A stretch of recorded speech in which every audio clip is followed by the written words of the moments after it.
Hello everyone. Today I'm going to be reading a book of mine that I made. It's called The Hole of Doom. And also my brother Vincent is here to witness it also. Hey guys, I'm Vincent. What's up? So, this is actually also his first time reading the book. So, yeah. Let's get into it.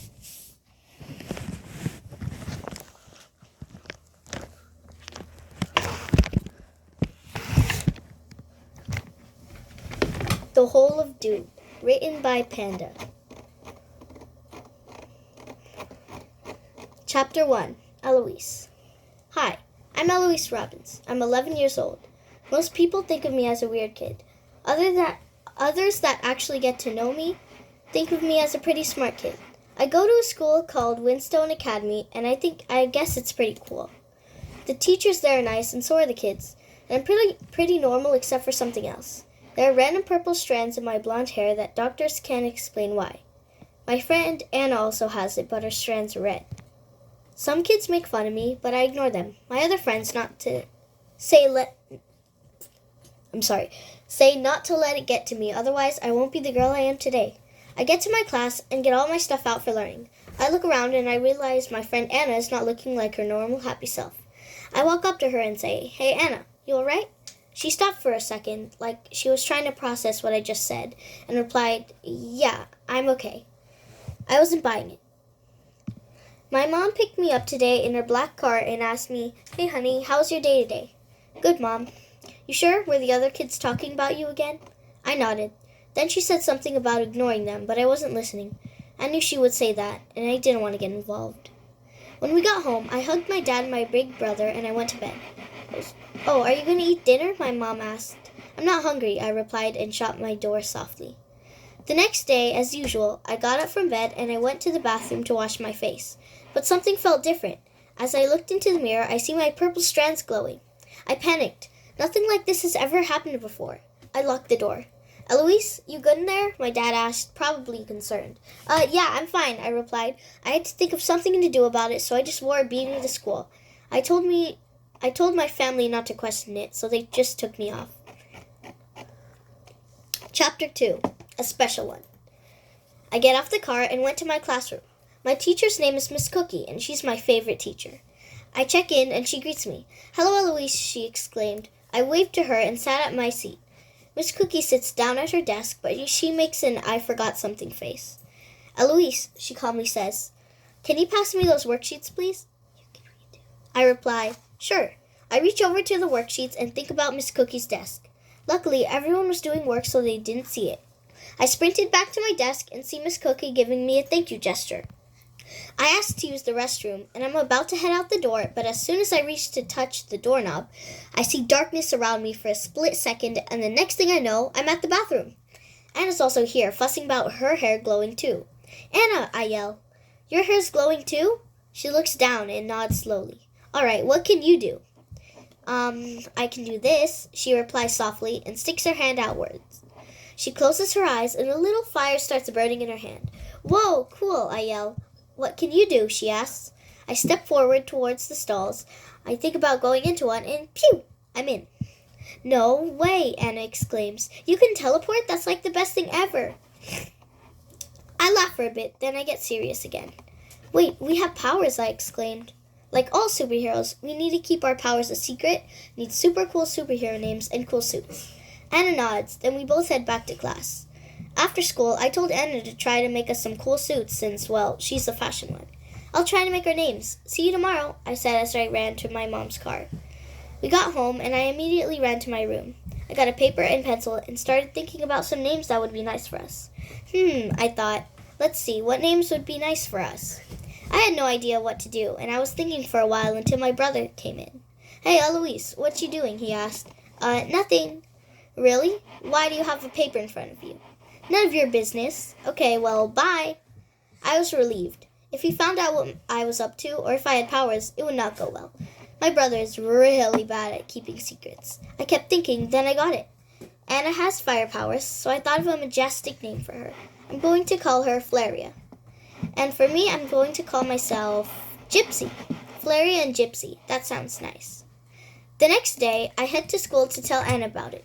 Those are some cool names for us, she exclaimed. I know. How'd you do with the outfits? I asked. She reached in her backpack and she pulled out 2 magnificent outfits. These are amazing, I said. She was holding one red suit with orange glitter on the side and a red mask, and one purple suit with light pink glitter and a short transparent cape with a purple mask. I wondered how she did that so fast, but I knew she had her ways. Thanks, but one question. Why do we have powers if there are no monsters or supervillains for us to fight? She asked. Good question, a mysterious voice answered. I was so surprised, I almost fell. I looked up at the person's face only to see that it was Miss Cookie. What? Miss Cookie, what are you doing here? I asked. No time to explain. Follow me, she replied. We followed her down to the back of the school and we came to a dead end. Oh no, a dead end, Anna cried.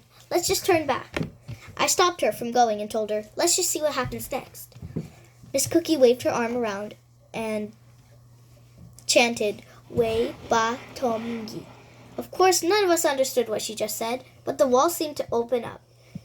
We went through the door into a tunnel and came out into a secret base. Okay, let me explain, Miss Cookie said. The reason you guys have these special abilities is because our people have chosen only the kindest, bravest, and most capable people. These chosen people have the ability to protect and serve. The reason why we choose these people is because there is a threat to all humankind. It is the worm. The worm comes once a year, and that time is coming. We have to stop it every time, and our time might come to an end. We pass it on to new generations and hope for the best. You have 30 days to train, battle the other monsters, and prevent the worm from coming. 30 days, I thought. 30 days to save the world. We got this. But what about our parents and teachers? Anna asked. Don't worry about them. Our forces have taken care of it, Miss Cookie replied. Also, call me Anami. Before you leave, there's someone I want you to meet. She went through a door and brought out a boy with light blue streaks of hair. Guys, meet Ace. He has flight powers. Why don't you guys go and introduce yourselves and give him a cool name, she said, smiling. She left the room and went back through the tunnel. Hi, I said. It's nice to meet you, Ace. I'm Eloise, and this is my friend Anna. Of course, those are our real names, but our hero names are Gypsy and Flaria. Would you like to hear a name? Sure. Okay, let's think then. I thought. I went into my thinking position. I always like to walk around while I'm thinking with my arms crossed. Then he said, I like Skyblazer. Yeah, that's a cool name, Anna agreed. Perfect, I exclaimed. Now we can be a trio of friends saving the world. After introducing ourselves, we called Anami back in. She told us to head 500 steps north, then we find a brick wall. She said to touch the brick that is 4 bricks up and 2 to the right. 500 steps is a lot, Anna told us. Well, yeah, it has to be a secret, so no one or no monsters would find us, Anami said. I guess that was reasonable. I wondered how my parents would feel, but then again, I knew they had their ways. We exited the secret base, then Anami gave us a compass so we knew which way was north. A few minutes later, after traveling 500 steps north, we stopped at the brick wall. I stepped up to it, counted 1, 2, 3, 4 bricks up, and 1, 2 bricks across. I pressed the brick and the wall seemed to open up. On the other side of the wall, we saw a big building. It was labeled SHS, Superhero School, at the top. We raced inside only to find a small lobby with someone at the front desk. Hi, she said. What are our names? Oh, well, our real names or our hero names? I asked. She stared at me like I was weird. Of course your hero names, she said with a smile. Not all heroes come here with a name already. Go ahead, shout it out. Anna took a deep breath, like she was about to yell, but I made a face and stopped her. My name's Gypsy, this is Flaria, and this is Skyblazer. Nice to meet you, I said. And what are your powers? The lady asked. Our powers are teleportation, fire, and flight, I replied. She typed something on her laptop and gave us 2 keys. The white one's for your room, and the red one is to enter the school, she said. We went to the elevator behind her and looked at the key. It said room 315. We got out of the elevator and came out in a long hallway. Chapter 3, The First Class. We found room 315 and we opened the door. Inside, there was everything a superpowered kid would need. It had lots of room to fly around for Ace, different rooms for me to teleport into, and a bunch of ice targets for Anna. It had 3 cozy beds, 1 for each of us. Ace's bed was light blue, mine was light purple, and Anna's was red and orange. It had a bag of goodies next to the nightstand and a sign that said, Stay Powerful. It was getting late, and tomorrow we would start our first class of superhero school. "Good night, everyone," I exclaimed. "Tomorrow's our first day of superhero school." I closed my eyes and went to sleep. The next morning, I realized how much time we had left. 29 days, I thought. I rushed out of bed and woke Anna and Ace up. "Ace, Anna, wake up. We have to get to school," I yelled. They woke up and started practicing their powers. I teleported into the bathroom and started doing my morning routine. Ace and Anna went into their own bathrooms as well. After we were all gathered up with our stuff, we headed over to the classroom building. But before we left, I asked the lady in the lobby, "How are there so many rooms all with a different design?" She replied, "One of our staff here has designing powers, where she can draw whatever she wants and it'll come to life. That's how we make the room designs." I nodded, interested. I was willing to go back there and learn how everything worked. We exited the building, and next to the hotel, there was a small building like a school. We went through the doors, and we noticed that it was way bigger than the outside. Room for flyers, teleporters, fires, and other powers. Almost everywhere we looked, there was someone walking by, trying to control their powers, having fun and chatting. Someone walked by and gave us our class schedules. Somehow, we got the same classes at the same times. I saw Anami wink at us from afar, as if she was planning this. I smiled at her. "Okay, guys, our first class is learning how to harness our abilities," I told them. "Okay, let's head over," Ace said. He started lifting his feet off the ground and started hovering. "Race you there," I exclaimed. I teleported, and of course, I was first. I thought it would take them a while to get there, so I just teleported them to me. "Hey, no powers," Anna exclaimed, and we all just laughed. We went to the door and went into our seats. We all were at the front of the class. Our teacher's name was Mrs. Donna. According to the paper, Mrs. Donna had the ability to run really fast. "Welcome to Harnessing Your Abilities," Mrs. Donna said. "Today we'll be practicing our powers on these targets, specially made for each of you by Amanda." I think Amanda's the one with designing powers. That's really cool. Miss Donna explained something about harnessing your emotions to harness your abilities. Some girl behind me, though, wasn't listening. She had white hair, and on her desk was a name tag that said Winter. She had her notepad out on her desk, but she was just doodling in her pad. I wanted to tell her to pay attention, but I didn't want to disrupt the class, so I kept my mouth shut. After Mrs. Donna was done talking, she started calling names up to do practice. "Winter," she called. "You're up first." She groaned and walked up to the front. "Now do your practice on this piece of plant," Mrs. Donner instructed. Winter stepped up in front of the plant, totally not paying attention, and blasted. She blasted a big ice crystal, and she didn't even hit the plant. "Winter," Mrs. Donner said, "how about we do some more practice on that, "Yeah, whatever," Winter replied, checking her nails. "Gypsy," Mrs. Donner called. I stood up and went to the front. "Your task is to teleport to the other side of this room and back," she said. I heard Anna and Ace calling from the crowd, "You got this, E." I stepped to the front, took a deep breath to calm myself down, thought of the other side of the room, and pew! I'm there. I teleport back to the front, and everyone claps. "Well done, Gypsy," Mrs. Donna told me. I smiled. I looked at Winter and gave her a reassuring smile, but she just rolled her eyes at me and walked away. Everyone else had their turns, and they all did great. The teacher dismissed us, and after our next few classes, it was time for lunch. Chapter 4, Lunch. We went to the cafeteria, and for school lunch, they were serving some cheeseburgers. I sat with my friends on table 8. "You guys remember, we only have 29 days to get ready for the worm.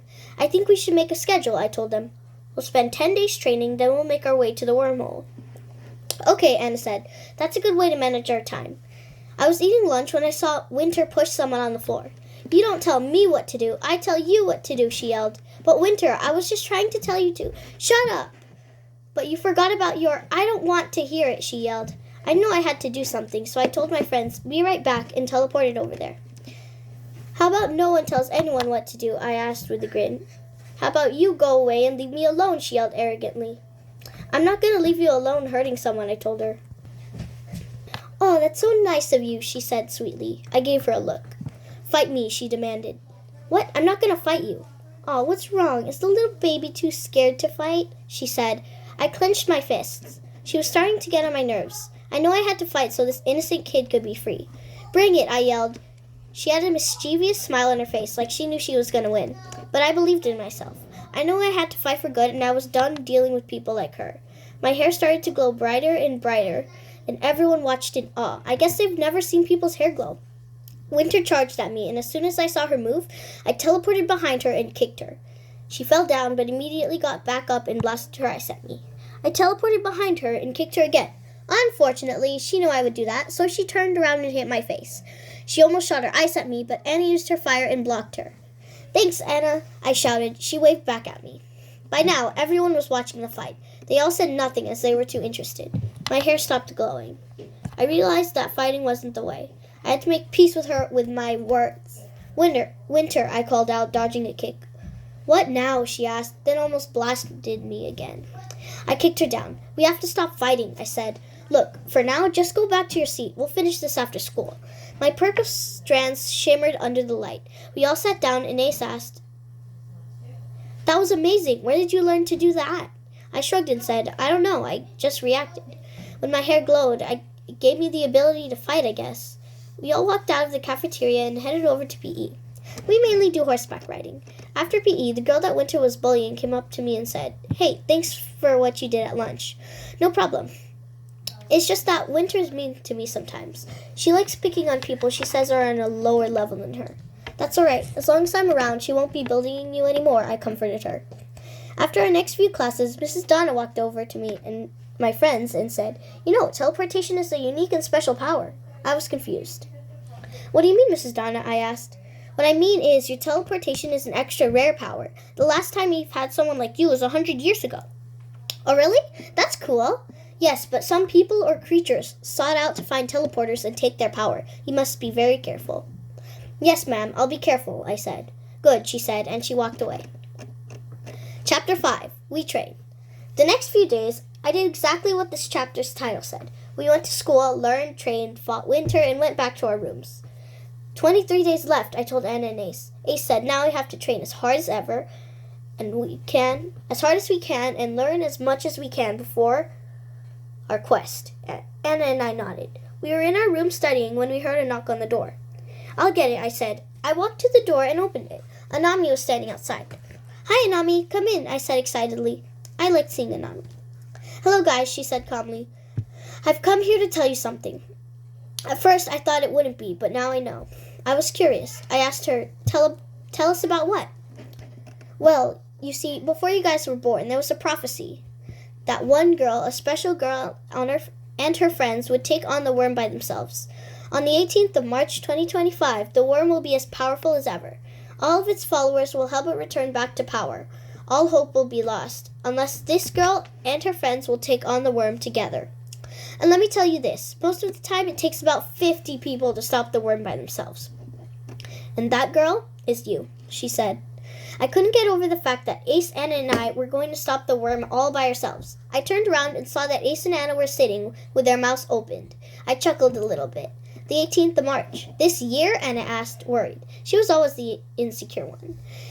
Anami nodded and comforted us by saying, "It's okay, guys. I believe in you. You have trained hard and are ready to face the threats." I felt better. Anami looked at the time. "Well, I gotta go. I'm late for an important meeting. See you guys tomorrow," she exclaimed, not looking too happy about her meeting. We said our goodbyes and went to sleep. The next day, we woke up, did our morning routines, and went to school. Anna was looking nervous. Ace saw her looking nervous too. I signaled him to do something, so he gave her a quick hug and went faster than all of us.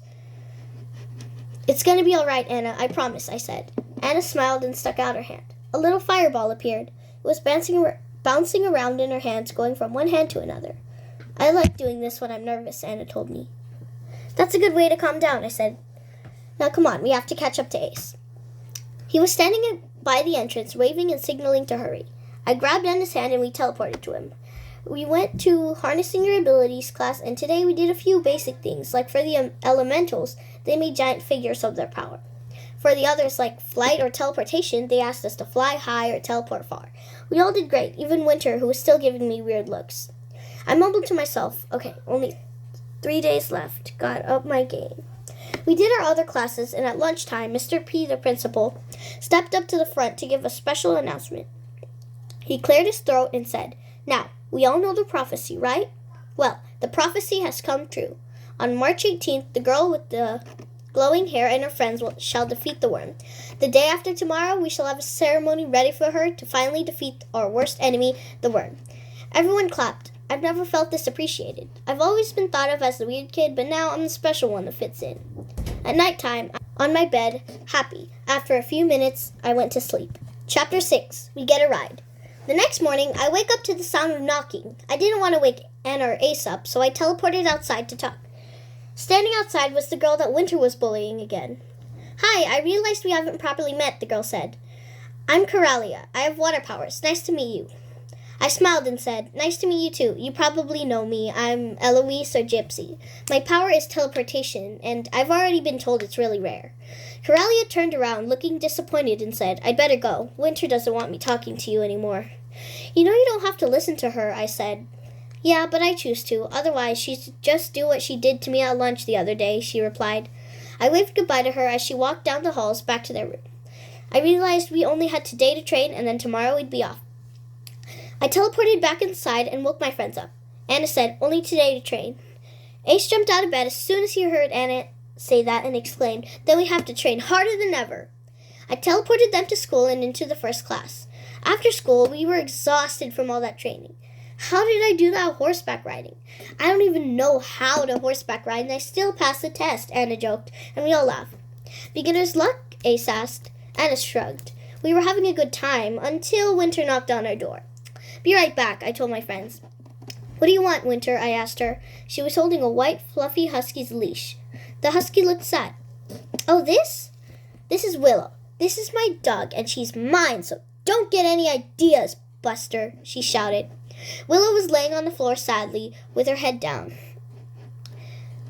I asked if I could take her for the night, and immediately Willow's face lit up. "Well, okay, but she's a really bad doggy." "Good luck," Winter said as she walked away. I took Willow back into our room and told my friends that we'd be keeping her for the night. "Yay!" Anna exclaimed. "I've always wanted a dog." She ran up to Willow and started petting her. Willow looked surprised, as if she'd never been pet before. She turned around, laying on her back, and Anna gave her belly rubs. Willow looked very happy. Ace and I came to pet her as well, and we called Manda to see if she can design a dog bed for her. She designed a white dog bed with golden stripes going across and a bone decoration at the front. Willow climbed into bed and immediately went to sleep. "I guess she must have been tired of Winter scolding her," Ace suggested. "I guess. I'm just glad she's here now."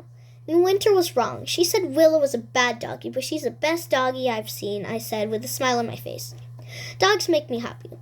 When we woke up the next day, we said goodbye to Willow and I teleported her back to Winter. At lunchtime, Principal P came up to the front again and said, "Everyone, today is the day where we'll be sending off Gypsy, Flaria, and Skyblazer to their first quest. They have trained hard. Please give a round of applause to them." He signaled us to come to the front. We all bowed and went back to our seats. When school was over, Anami came up to us and told us that someone named Vicky would come and pick us up at 5:30 p.m.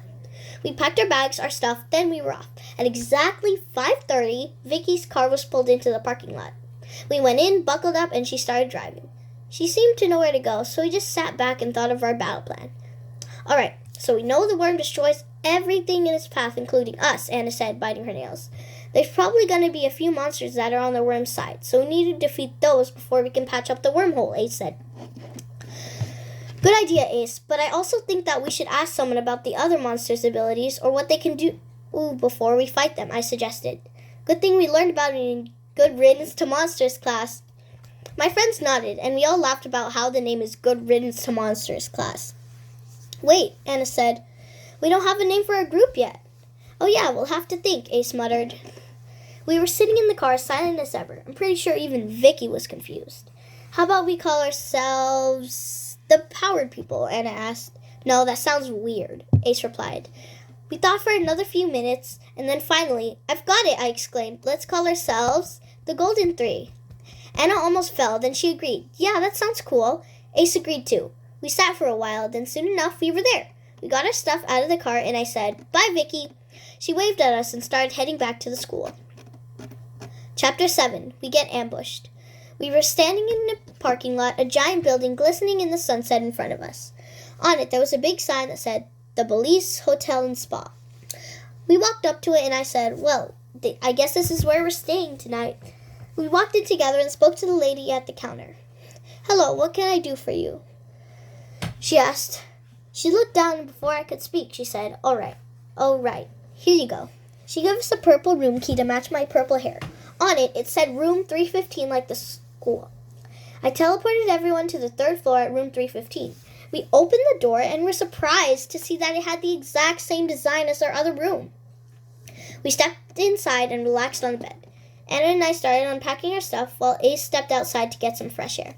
The next thing I knew, Ace comes running in here saying, "Anna, Eloise, hurry, something outside."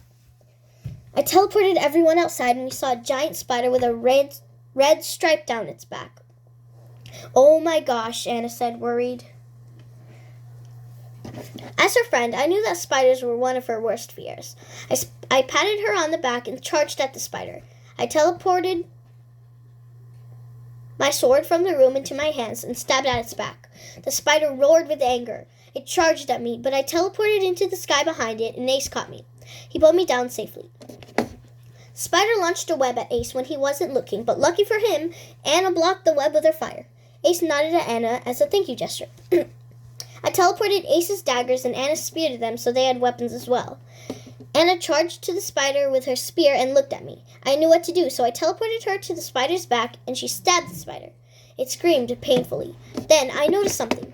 "Guys, there's a glowing red spot on its back. If we can attack that, this will all be over," I yelled, bouncing around and dodging webs.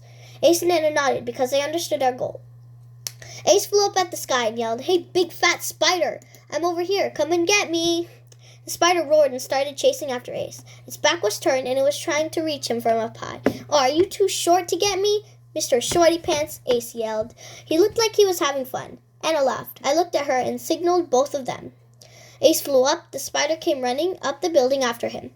I teleported him back to the ground and Anna to the sky behind the spider's back. She made a battle cry, held her spear to the sky, and hit the spider at the glowing red spot. I teleported Anna back to the ground and the spider started turning into a black smoke. The smoke started clumping together, making the form of a person. The person was wearing a mask so no one could tell who they were. They said, well, look who's here. Little heroes trying to stop the villain." I stepped up to it and yelled, "Don't make fun of us. We will stop the worm from coming and you won't get in our way. We'll do anything to stop it. You'll see." The masked figure just looked at us blankly and said, I can't hear you. I'm just an image." "Well, anyways, I'm the Black Mask. You are kids. You will not be able to stop the reign of the worm." The smoke disappeared and the black mask was gone. We went back into our hotel room and started to think.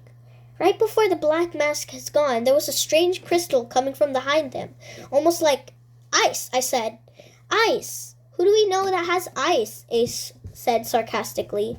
We jumped out of our beanbag chairs and all shouted, "Winter!" Chapter 8. Tails.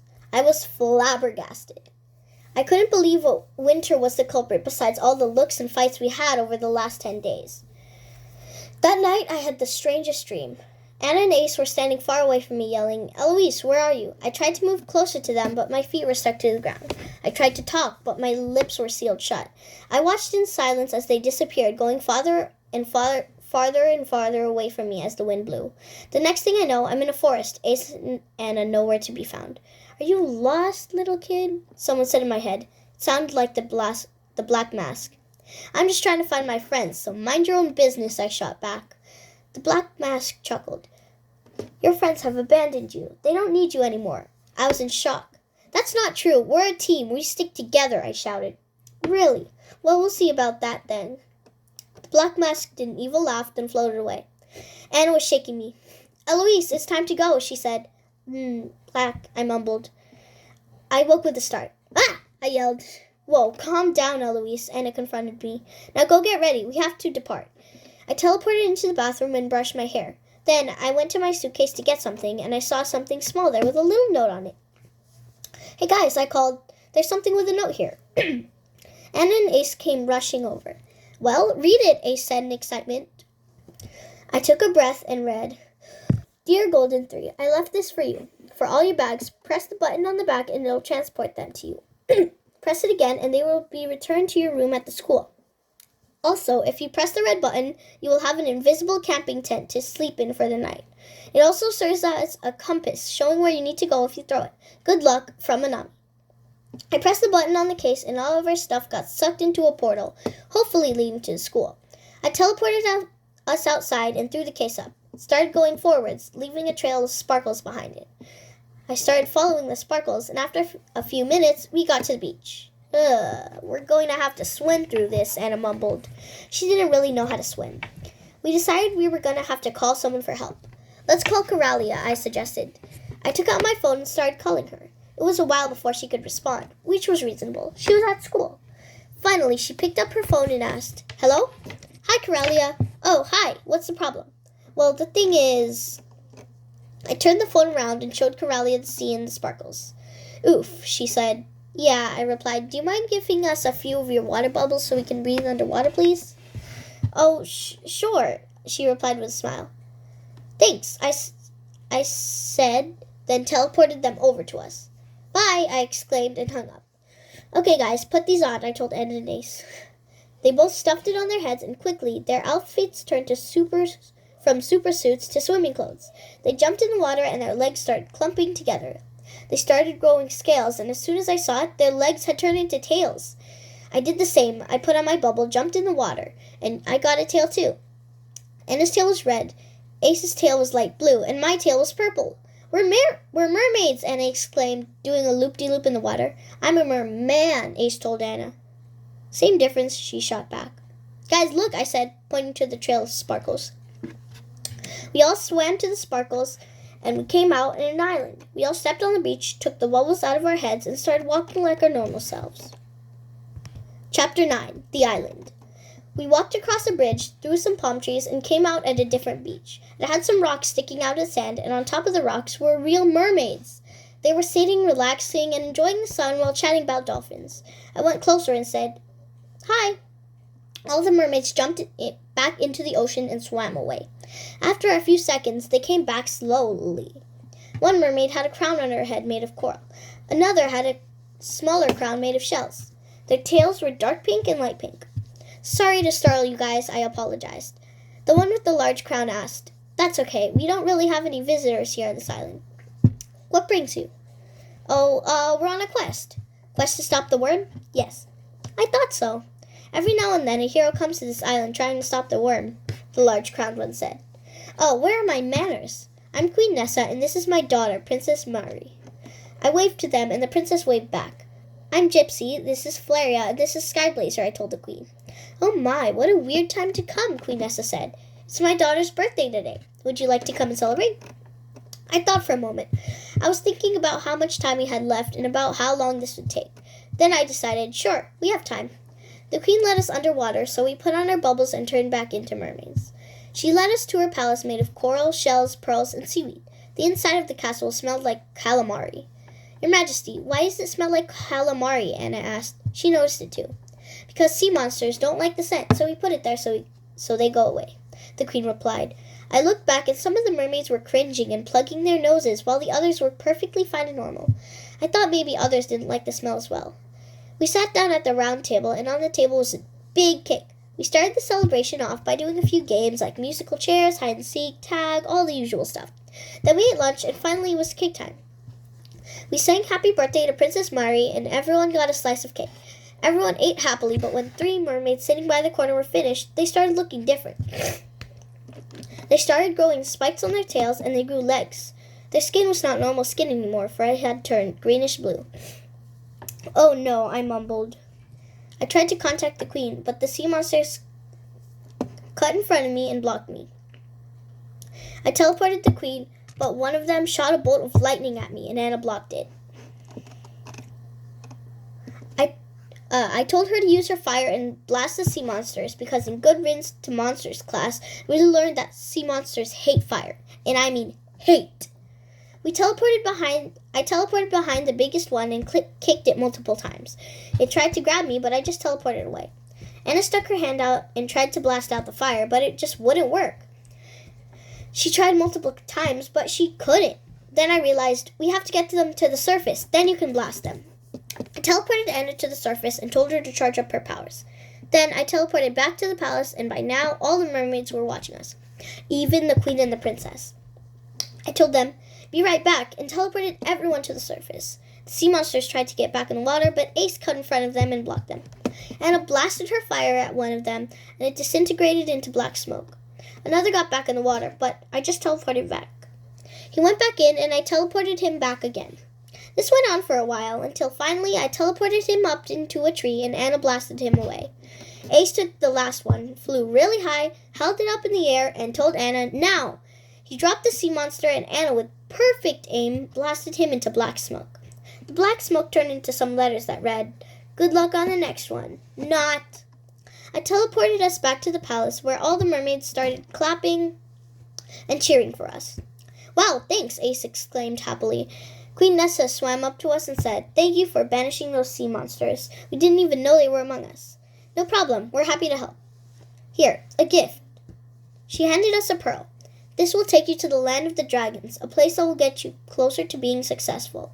I nodded as a thank you gesture. We all bowed, said our goodbyes, and teleported back to the surface.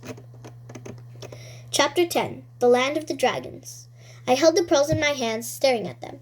"Here, take one," I told Anna and Ace. They both reached down into my hand and each took a pearl. "I think it works the same as the case Anami gave us," Ace said. He threw his pearl up and it started going forwards, leaving another trail of sparkles behind. "He's right," I told Anna. We followed the trail across some more bridges, trees, and a coconut fell on Anna's head. "Ow!" she exclaimed. I giggled behind her back. "Oh, that's funny, is it?" she joked. Then we all laughed again. We had to cross another island, so I teleported there and Ace carried Anna as they flew to the island. This island was bigger than the last one and more mysterious. There were giant rocks in the shape of spears and a carving of a dragon on one of them. "This is the land of the dragons, all right," Anna said nervously. "But it looks so deserted," I muttered. Anna lit a fire in her hands. "Hello?" she called out. We came to a rock wall with a button on it. It had something inscribed above it that read, "Touch to enter Dragon Cave." Ace went ahead and pressed the button, and it just felt like we were getting teleported into a cave. Inside, we saw lots of dragons. Big ones, small ones, red ones, blue ones, all the colored ones. We remembered our last encounter with the mermaids when we started them, but we hoped the dragons wouldn't do the same. "Hello," I said. I don't think anyone heard me because of the loud music. I teleported over to the speaker and unplugged it. "Hey, who unplugged the speaker?" one of the dragons said. "I don't know. Maybe it's humans," a white dragon yelled, pointing at us. They all screamed and ran around, panicking. A red dragon yelled, "Security! Humans at the Dragon Bash!" Almost immediately, blue dragons started coming in from both sides, closing us in. "Hey, fellas," Ace said nervously. "Let's talk this out." Just then, a pink dragon with glittered wings came flying up from the top of the cave into our circle. All of the blue dragons backed up and knelt. "Stella, Empress of the Dragons," one blue dragon said. "Empress, there are humans at the Dragon Bash. Do I have your permission?" "No," the Empress replied. Take them to our finest dormitory. Let them sleep. It's been a long day. I will speak to them in the morning." The blue dragons took us to another cave, and inside I was shocked again. It was another replica of our other rooms. Well, not exact. More like almost, because of the dragon statues everywhere. I was exhausted. I took the case out of my pocket and pressed the black button. Immediately, all of our stuff started flying everywhere, going to the exact same spot we left them. I laid on my bed and fell asleep. I wasn't sure what Anna and Ace were doing, but I think they were playing a typical board game before bed. Ace said something earlier about being the board game champion, so Anna challenged him. The next morning, I woke up, got ready, and was out the door. I saw Anna and Ace arguing at a table. Guys, break it up. Come on," I told them. They started arguing, and Empress Estella flew up to us. "What are your names?" "No," she asked. "What do you mean, no?" I asked. "I was saying no to the question you were about to ask." "Which is?" She sighed. "Our real names?" she said, imitating me in my voice. "Oh," I said. "Our names are Gypsy, Flaria, and Skyblazer." "I see. And you have super abilities?" "Yes." "Show me." I stepped forward, teleported across the cave, then teleported back. Ace stepped forward, kicked off the floor, and was hovering.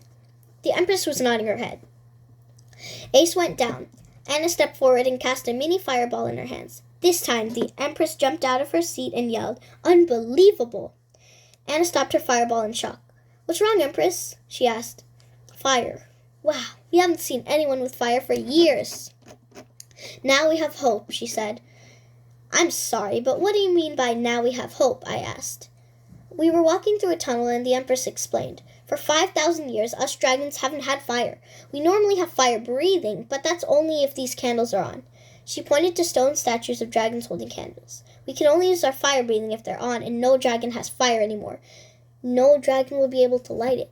Until you came along. She pointed to Anna, and with a gulp, she stepped up to the stairs and on the table. She lit her fire up in her hands and lit the candles. She stepped down, and the lights turned blue, then green, purple, and finally pink. Empress Estella started to float, and the glitter was really bright. She took a breath and breathed out. Fire came out of her mouth. It worked, I exclaimed. Yes, it has worked, the Empress said, and here's a gift. She took out a box and opened it. In the inside was a beautiful red and orange bird with big wings. She passed it to Anna. This, my dear, is a phoenix. She's now yours. The phoenix perched on Anna's arm and started to smile, I think. I'm going to name you Flare, Anna exclaimed. The bird chirped happily like it liked its name. We exited the land of the dragons and were off, now to New York.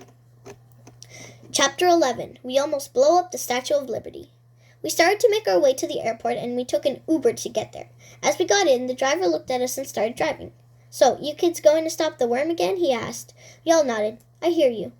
I got into a battle like that myself when I was younger like you guys. We got into the airport and said goodbye to the driver. Then we started making our way to book a flight, and as soon as we got up to the counter, the person pointed to the wall behind her. Excuse me, you must have made a mistake.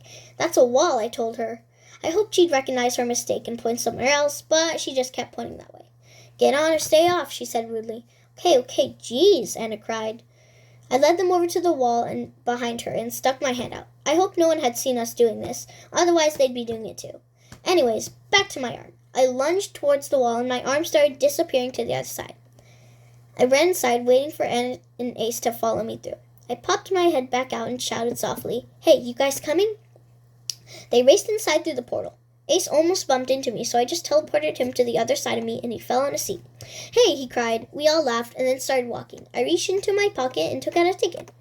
The ticket said, Seat 123, back of plane. We rushed to the back of the plane and saw seat 123. There were 3 separate seats. One seat was light purple with a pillow and blanket.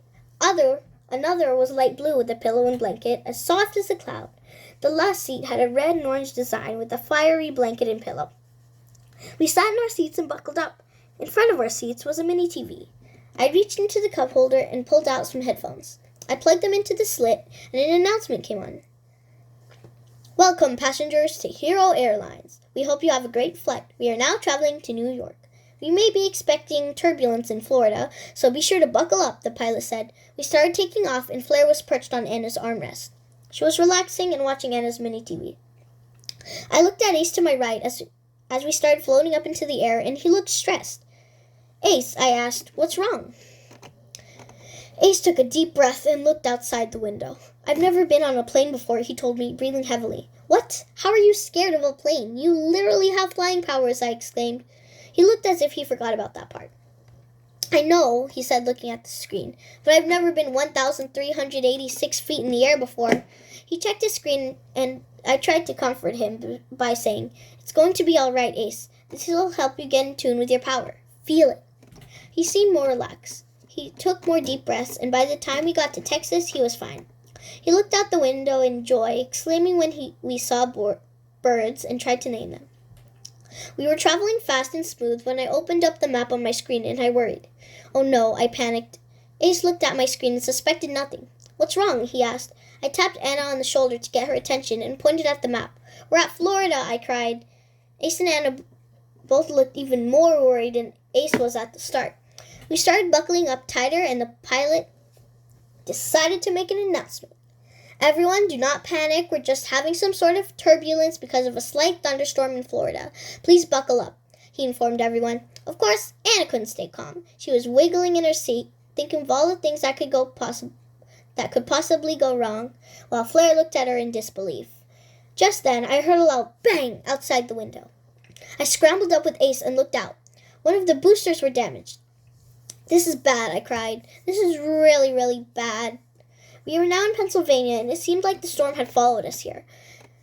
The plane was still going, even with its booster damaged. Then suddenly, a bolt of lightning struck to the top of the plane, leaving a hole at the top. Rain poured in and flared in like rain. She jolted to the other side of the plane and hoped for the best. The plane was getting super bumpy, like bull rides where you have to try to stay on. We were now crossing New York. Our pilot was trying to land, but he couldn't because of the damaged booster. We started spinning around and around multiple times, and some passengers got so dizzy they put their hands over their mouth like they were about to throw up. I teleported to Flair and gave her an umbrella, then teleported us both back. The pilot lost control of the wheel, and soon we were all going to crash land in the ocean. I took sight of Liberty Island, where the Statue of Liberty was located, and thought about teleporting us all there. But then I realized that there was just too much people on the plane for me to teleport them all. Just then, someone came up to me and said, "I'll take care of them. Get your friends to safety." I couldn't see their face, but I'm assuming they had white hair. I nodded at the person and told my friends, "Brace yourselves," then teleported them to Liberty Island. We were falling down into the ocean, and I looked at Liberty Island, concentrated really hard, and we all landed there. Ace was hovering because Anna was still falling for some reason. He quickly flew and caught her. We landed on the other side of the Statue of Liberty and decided to walk to the other side. "Can't you teleport there?" Ace asked. Yes, but I'd rather be with you guys, I replied. When we got to the other side, what we saw shocked us. Someone in a black cape and mask was placing TNT and bombs all around the statue. "Hey," I yelled at them, marching up to them. "Who do you think you are to be bombing up the Statue of Liberty?" The black mask looked at me. "Because I want to," she said, and went back to adding bombs. "And once I light this fire, it'll all be over." I looked at her in a battle stance with my sword ready to fight. Anna and Ace were next to me, and I felt better when I fought with them. "What do you mean?" I asked her in a serious voice. "This is where the action happens. The worm is here this time of year, and this is where it chose to be. Once I light these bombs and shoot the flare, his reign will continue. Your reign will be over." The black mask said with a grin. I think it was hard to tell because of their mask. I looked at Anna and Ace, and we all charged towards them. Anna went to the left, Ace went to the right, and I went straight to it. The black mask charged at me, and I teleported behind her to try to kick her. For some reason, she knew I'd do that, like she'd seen me do it before. But I was quick. Before it could hit me, I jumped on top of her. The black mask kicked me off, and I slid backwards. I looked at Anna and Ace, who were trying to clear out the bombs. The black mask charged at me before I could notice and slammed me down to the ground. She was pointing her golden sword at me, but fortunately, Anna and Ace had finished clearing the TNT and throwing it into the ocean. Unfortunately, the black mask had now seen the bombs in the ocean and ran towards it. I got up and teleported in front of her. She waved her arm around and shot an ice blast at me, but I dodged it and knocked my sword down. The black mask was standing on the edge of Liberty Island, almost falling into the ocean. I saw Anna burn the ice on my sword and tossed it to me. Ace was coming to my side. "It's over, Winter. Now you can't stop us from stopping the worm. Your TNT is gone now," I yelled. "Oh, you thought I was Winter," the black mask said. She turned to face us, then she took off her cape and started flying and transforming. Her cape, her mask, and her black started turning to blue. Their hair wasn't tied up and put under a hood, for it now had turned sea blue. I noticed who she was immediately when she was placed on the ground. It was Coralia. The innocent girl that Winter was bullying was standing in front of us, trying to unleash the worm. "Coralia?" I yelled. Coralia threw her hair back in a ponytail. "Why are you doing this?" "Because this world needs to be destroyed," she said, turning around. "There are too many bad people here. Can't you see?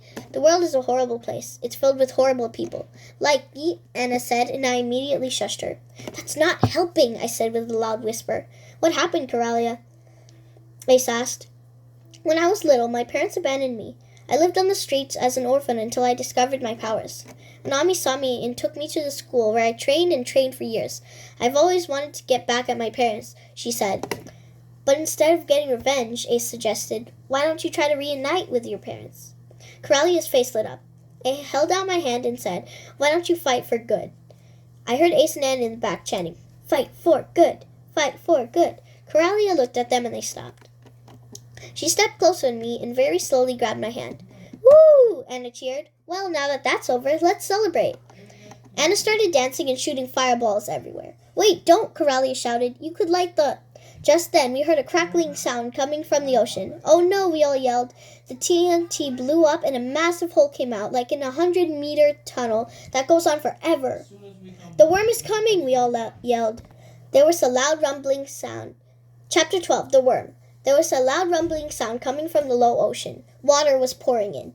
Anna, Ace, and Coralia and I were all staring at it in horror, waiting for something to come out. Finally, the low rumbling sound got louder and louder, and the worm came out. It did not look what I was expecting it to look like. It was, of course, gigantic. It was probably at least 100 feet long. Instead of being pink, it was white. It had no eyes, but a giant mouth the size of a blue whale. We took a step back and started to run. The worm started roaring and looking for us. Coralia remembered something from Good Riddance to Monsters class. Smell, she yelled. The worm is blind. He can find us through smell. What are we supposed to do then? Anna asked, dodging a splatter. I grabbed my sword and stabbed the worm on the back. It started roaring in pain, shaking rapidly as I tried to stay on. I pulled out my sword and the worm went back into its hole. I teleported back to my friends. And if you're wondering, no, this is not the end. The worm bursted out of its hole, charging towards us. I had to think fast. Ace flew Anna up, blasting fireballs from the sky. Coralia helped too. She blasted at it with boiling hot water bubbles and made a geyser come through the hole. The worm was falling, about to fall on Anna, but I teleported her quickly to me. That was close, I muttered. Whoa, Ace yelled, dodging a hit from the worm. It went back into its hole when suddenly it roared loudly. Almost immediately, 10 werewolves came coming at us from the sky. They started surrounding us, and we all closed in on each other, powers ready to attack. All the werewolves had one giant spear in their hands, almost like Anna's. Ace and Coralia jumped up and threw their weapons at the wolves. Coralia's ninja stars hit 3 of them, plus Ace's daggers hitting 2 more. Only 5 left. The rest disintegrated into more black smoke in the sky. Flare flew up into the sky and threw fireballs at them, but they all dodged them. I ran up to one with my sword, but they blocked me. I kept stabbing everywhere, hoping to be quick enough, and I got them. I realized something. You guys, their weakness is speed, I yelled. They nodded, looking at each other. Anna went up to one with a quick, swift move and hit it with her spear. Ace flew up to one, throwing one of his daggers. Hey, Wolfie, he called. Look, it's the moon. The wolf looked behind and didn't see the moon, but just in time, Ace threw his daggers at the wolf, and it turned into more black smoke. Coralia blasted everywhere, and while the wolf was blocking one spot, she hit him in another, and more black smoke appeared. I was taking the last one. I jumped up, slashed my sword, and it blocked it, just as expected. I teleported behind it and pushed it down. I was holding it down when I waved to Anna, and she knew exactly what to do. She ran up to the wolf and started tickling him. He was laughing uncontrollably while I took the last shot and stabbed him in the back. The last wolf had gone. We took a look at the wormhole and got into our stances. I looked at my friends around me and made one last choice. Guys, I started. I have an idea. My friends looked confused. What is it? Anna asked. I ran with my friends to the other side of the statue, just in case the worm decided to pull up. We all know from our studies that every monster has a weak spot, right? I asked, reminding them. They all nodded. Well, we just have to distract the worm long enough for me to find it. But Eloise, it's too dangerous, Coralia shouted. The worm is charging up right now with the poison in its mouth. Well, then that's where I'll strike. How do you know it's the weak spot? Ace asked, more interested now that my fate was on the line. How would you feel if a sword was stabbed into your mouth? I asked him. He nodded. You guys distract him, and while he's charging up the poison in his mouth, I'll have just enough time to get there and throw my sword in. I told them. We all hugged and got into our positions. I climbed up to the top of the Statue of Liberty, and when the worm came out, I would teleport on him. It was a dangerous plan, but I was willing to do whatever it takes to save the world. We heard another roar and were ready to strike. The worm came rushing out like 2,000 giant cars on a freeway. Flare was up high, blasting fire everywhere on the worm. Before, Coralia had given us special communicators to talk to each other. You guys, I'm going to study how the worm's poison attack works, I told them through the communicator. Got it, Ace said. The worm started opening its mouth, and I assumed he was charging up his attack. Inside, a giant lime green ball was forming. Take cover, I told them. They all rushed to the back of the statue and hid right behind it before the worm shot its poison. Okay, I said, I know the steps of its poison attack. The next time it starts charging up, you guys take cover and I'll attack it. Affirmative, Coralia replied. The worm burst out of its hole with a green tint along its back. There was a glow on the end of the worm, and I watched it as it went across the worm's body. When it got to its mouth, all of my friends rushed to the back of the statue again. I saw it charging its attack, so I jumped down from the top of the statue and teleported right into its mouth. I got my sword and stabbed it on the roof of its mouth. I don't know what happened next. The only thing I remember was a big explosion, and the next thing I knew, I was back at the school in our room. I was laying in bed with something on my face. I sat up and took it off. Ace, Anna, and Corelli were sitting on the beanbag chairs, all playing a board game and waiting for me to recover. I looked at them confused and said, "Guys?" I sounded like I just got up from a long nap, which was, I guess, true. My friends ran to me and Anna said, "Eloise, are you okay?" I tried to stand, but Ace pushed me back down. "I'm fine, but what happened?" I asked. "Well," Ace started, but before he could explain, Anami came into our room looking concerned. "She's fine, Anami," Anna told her. "Anyways," Ace said again, "when you stabbed the worm, a big explosion came. A bunch of green splatters were everywhere, and when they cleared up, we came to check on you immediately. Apparently, you got blown into the ocean by the explosion. Corellia helped you come back to the surface, and we immediately went back to the school and asked Anami to help you." I nodded, but to be honest, that was a lot to take in. "What happens now?" I asked. Anna and Ace went to the door and showed me to the cafeteria. Chapter 13, The Celebration. I walked outside and into the cafeteria, and when I got there, everyone was clapping and celebrating. Anna, Ace, and my hair was all glowing really brightly. We sat down at our table, and Winter came up to me. "Hey," she said. I turned over and looked at her. "If you're going to bully me, do it tomorrow," I told her. "I just wanted to say that I'm sorry," she said. "Sorry?" I scoffed. "You're a mean person." "Corellia made me. I had to, or else..." "Or else what?" I asked. "Or else she would blow up the school. That's why I agreed to stop when you told me to the other day, and why I helped you on the plane," she said. "That was you?" I asked her. She nodded, then she went back to her seat. We finished the day off by doing a few games like board game championships, playing tug-of-war, and also just playing with our powers. I looked and saw Corellia sitting sadly on the bench. I did the "come here" gesture and teleported her to me. She started to play with her powers as well and played with the dolphins, and everyone was having a great time. I went outside the school to take a break, and I see a green splatter of slime on the floor. I look closer to it, and it's sizzling the floor. I went to ask someone to try to get rid of it, but it wouldn't disappear. Instead, they put caution tape around it so no one would step on it. But right then, I knew what it was. It was the worm's poison. It must have shot all the way over here. Concentrated really hard and teleported it back to New York where the wormhole it was. I went back inside the cafeteria, and Anami walked up to me. "Here," she said, "a gift for finally banishing the worm." It was a purple beaded bracelet with a charm on it. I took it from her hand and put it on. "Thanks," I told her, "but what does it do?" She smiled and said, "Press the charm and you'll be able to contain your powers for when you're at home or anywhere but the school. Don't worry, it has a padlock so no one else can take your powers from you." I said goodbye to everyone and started walking with Anna and Ace back home. "Crazy month, huh, guys?" I asked my friends. "No, not really. I'm sort of used to this stuff now," Ace said. When we got to my house, I went to the door. "Bye, guys. See you in a few months," I yelled. I went inside and my mom asked me, "Did you have a good day at school?" I was confused. I guess time worked differently at the school because of, well, magic. I just simply replied, "Yeah, Mom, I even got some new friends just like me." I put down my stuff and there was a doorbell. I rushed to the door and checked out the mailbox. There was a light purple letter that had a golden sticker on the front. I opened it inside and read, "Dear Eloise, we are delighted to inform you that you have been invited to compete in the Superpower Showdown. You will be immediately teleported to the Showdown Arena on June 21st, the summer solstice. Good luck." "Well," I said, "I guess we're going to a showdown." The end. Alright, guys, that was the thing. That was the book. I hope you liked it. Be sure to like and subscribe. And have a powerful day. Bye.